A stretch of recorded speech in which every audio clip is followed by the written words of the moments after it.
I'd like to talk over a very brief example of two-line playing, implying some chords and inversions here, and perhaps these relationships on the fingerboards and these shapes will allow you to start moving around and improvising in this style if that's what you wish to do. So we're going to have our friends a perfect fifth, the D and A, 12th fret and 10th fret of the 4th and 2nd strings. And we're catching B flat there at the 11th fret on the 2nd string. Melodic pitch. And then we're going to reach B flat and A.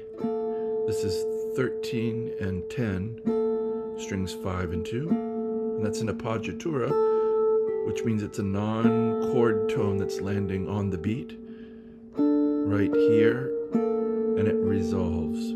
So we get B flat and G. Temptation might be to say it's part of G minor, but really I'm hearing this as part of A7 flat 9. This would be the flat 9 and the flat 7 of A7 flat 9. If we take this shape, now we have, by moving down a minor third to 10 and 9, this is the flat 7 and 5th of A. Here's the 5th and 3rd of A7 flat 9, frets 7 and 6. If we get all the way down here, we're at frets 4 and 3. And you can hear the implied root there of A open. So now with that in mind and in your ears,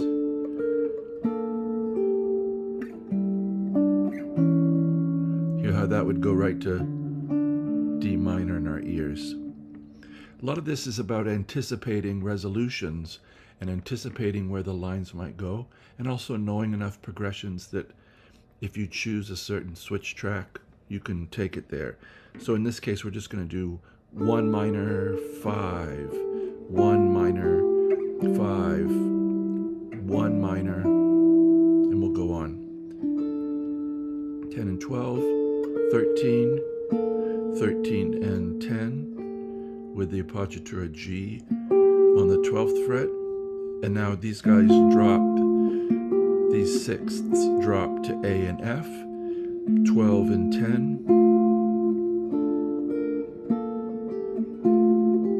And we're coming up, A and F, 12 and 10 is going to 12th fret G. And another appoggiatura, 10 and 10, G and F, coming down to E, releasing,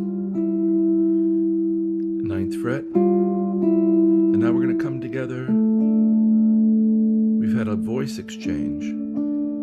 So D and A has become A and D, 7th fret of the 4th and 3rd strings.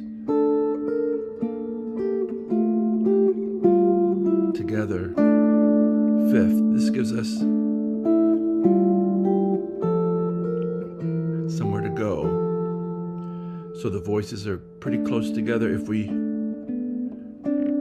start moving them, they're going to run into each other really quick, which on the guitar leaves us nowhere to go.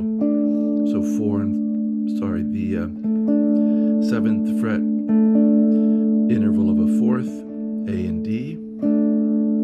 We're going to raise up the melody to the 9th fret, 7, 9. Little finger's great here because we're going to come together at the 10th fret of the 5th and 3rd strings, G and F, E, G and F. Keep going to where we have G and G.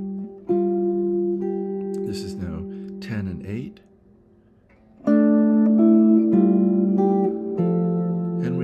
Out to, which could be heard as a first inversion D minor chord, F and A, 8 and 10. We're going to raise up to the upper neighbor here. So from 10 to 11. And we're going to lower that bass so we get some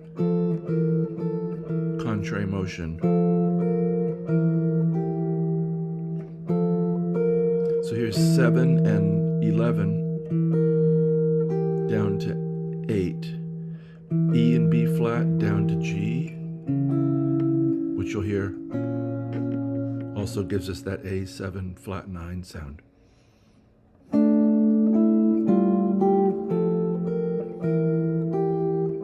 And we can resolve here to F and A 8 and 10. You could put the D on top there if you want. It's really crying out for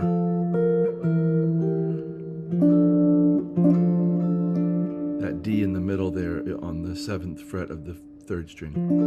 So if we have F, D, and A, frets 8, 7, and 10. I'll play it one more time slowly all the way through.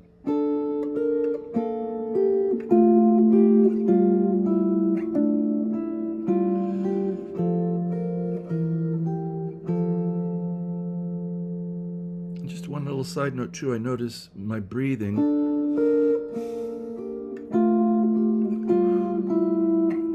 Exhale. That these phrases breathe in a certain way, and see if you can notice what your breathing's doing, and if you're holding your breath through the whole thing, or if there's a ebb and flow to your breathing.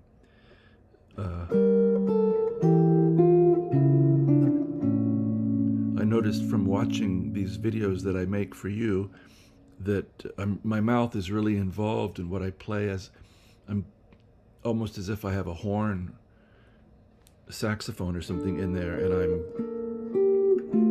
phrasing it with my lips as well.